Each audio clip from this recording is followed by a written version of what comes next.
تو اس کے لیے آیا بہتر یہ ہے کہ وہ 5 لاکھ کی ایک گائے خریدے، یا اس کے لیے بہتر یہ ہے کہ وہ 5 لاکھ کی 5 گائے خریدے؟ یہ اعتراض کرتے ہیں کہ کسی معصوم جانور کا خون بہایا جا رہا ہے، اس کو مارا جا رہا ہے،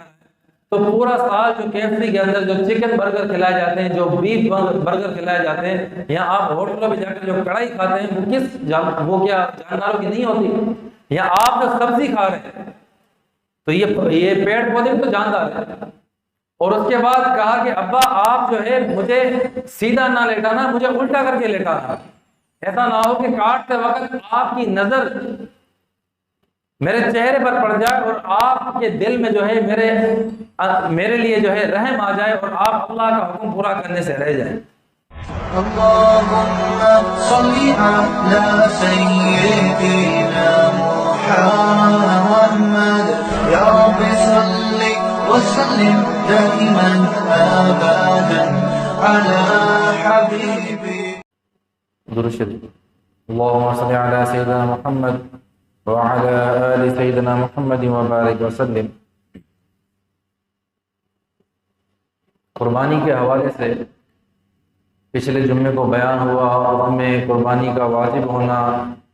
اور کس پر قربانی لازم آتی ہے، کس پر قربانی واجب ہے، وہ بتایا گیا۔ کون سا جانور قربانی کے لیے صحیح ہے، کون سے عیب سے جانور جو ہے قربانی کے لائق نہیں بچتا، قربانی کا اجر، یہ ساری باتیں جو ہے پچھلے جمعے کو میں نے بتائی۔ کچھ باتیں جو رہ گئیں وہ انشاءاللہ آج آپ کے سامنے ان کا ذکر کروں گا کہ قربانی کا جانور ہمارے معاشرے میں دیکھا جاتا ہے کہ قربانی جو ہے وہ کوئی بندہ 20 لاکھ کا ایک جانور لے کے آتا ہے، کوئی بندہ 10 لاکھ کا ایک جانور لے کے آتا ہے، جبکہ لوگوں کا اعتراض یہ ہوتا ہے کہ قربانی تو 1 لاکھ کے جانور سے بھی ہو جاتی ہے۔ اگر آپ 1 لاکھ کی گائے لائیں، 1.25 لاکھ کی گائے لائیں تو اس سے بھی قربانی ہو جائے گی، تو پھر 10 لاکھ کا، 15 لاکھ کا، 20 لاکھ کا جانور خریدنے کی ضرورت کیا ہے؟ اگر آپ 20,000 30,000 کا بکرا لے کر آ جائیں اس سے بھی قربانی ہو جائے گی، لیکن آپ جو ہے 80 ہزار کے بکرے خریدتے ہیں۔ اور ایک سوال ہمارے ذہن میں یہ بھی آتا ہے کہ اگر کوئی بندہ زیادہ اللہ کی راہ میں قربان کرنا چاہتا ہے تو وہ قربان کس طریقے سے کرے؟ مثال کے طور پہ ایک بندہ چاہ رہا ہے کہ میں 5 لاکھ کی قربانی اللہ کے راستے میں کروں۔ اب 5 لاکھ کی قربانی اگر وہ گائے خریدتا ہے تو وہ 5 لاکھ کی ایک گائے بھی خرید سکتا ہے اور 5 لاکھ کی 5 گائے بھی خرید سکتا ہے۔ تو اس کے لیے آیا بہتر یہ ہے کہ وہ 5 لاکھ کی ایک گائے خریدے، یا اس کے لیے بہتر یہ ہے کہ وہ 5 لاکھ کی 5 گائے خریدے؟ تو اس کا مسئلہ یہ ہے کہ اگر گھر میں افراد زیادہ ہیں اور قربانی زیادہ لوگوں پر لازم آتی ہے اور ایک گائے میں وہ حصے مکمل نہیں ہوتے تو پھر تو اس کو زیادہ گائے کرنی چاہیے۔ لیکن اگر ایک گائے میں حصے مکمل ہو جاتے ہیں تو پھر یہ دیکھا جائے گا کہ جو غربا ہیں، جو مساکین ہیں، جو غریب طبقہ ہے، ان کا فائدہ آیا بڑے جانور میں ہوگا یا چھوٹے جانوروں میں ہوگا؟ اگر بڑا جانور وہ اتنا بڑا ہے کہ اس کا گوشت ان 5 جانوروں سے بھی زیادہ نکلے گا،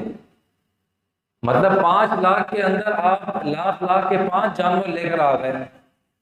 اور ایک بندہ 5 لاکھ میں صرف ایک بڑی گائے لے کے آ گیا، تو سوال یہ پیدا ہوتا ہے کہ کس کی قربانی افضل ہے؟ تو جو بندہ 5 لاکھ کی 5 گائے لے کے آیا ہے اس کا اگر گوشت ان 5 کا ملا کر اس 5 لاکھ والی گائے سے زیادہ ہے، کیونکہ اس سے جو ہے غریبوں کو فائدہ زیادہ ہوگا، تو اس لیے جو ہے اس کی قربانی افضل ہے، کیونکہ اس نے غربا کا اور مساکین کا فائدہ زیادہ کیا۔ اللہ پاک فرماتے ہیں اس گوشت میں سے تم بھی کھاؤ اور مانگنے والوں کو بھی کھلاؤ، اور جو سفید پوش لوگ ہیں ان کو بھی کھلاؤ، اپنے رشتہ داروں کو بھی کھلاؤ۔ تو اس حکم پر وہ زیادہ عمل کرے گا بنسبت اس کے جو 5 لاکھ کا ایک جانور خریدتا ہے۔ لیکن اگر 5 لاکھ کا جو ایک جانور خریدا گیا ہے وہ ان 5 جانوروں کو ملاؤ تو تب بھی ان سے بھاری پڑتا ہے، تو پھر اس کی قربانی اس سے افضل۔ اس میں یہ دیکھا جائے گا کہ غریبوں کا فائدہ زیادہ کون کر رہا ہے۔